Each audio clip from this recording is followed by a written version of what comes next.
Crews are hard at work near the remains of the Key Bridge, doing the necessary work before a new bridge can be built. WMUR2 News' Jack Watson got an up-close look to round out an active week in Key Bridge news. Jack? Yeah, Kelly, a lot going on this week. On Tuesday, the state revealed those new bridge designs. What we saw today must happen before we see that new bridge come to fruition.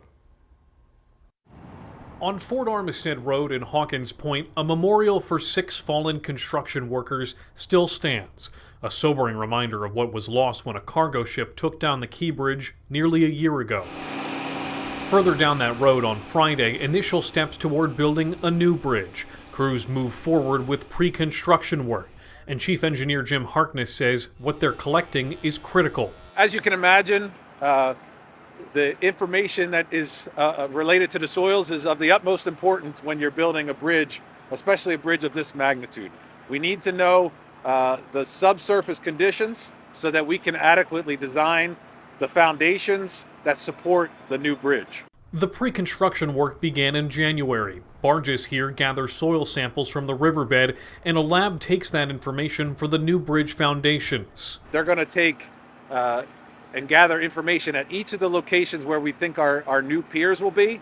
So we need the information for each of those pier locations because it does vary even a couple hundred feet apart. In addition to the pre-construction activities here, the state unveiled designs for the new bridge earlier this week. This cable-stayed design would put the new bridge 45 feet taller than the old one, but the old one has to come down first. What we saw on Friday is an important but unrelated step. What they're doing today doesn't relate to the demolition of the bridge. That's a whole different one. I mean, taking down the bridge, that's the easy part.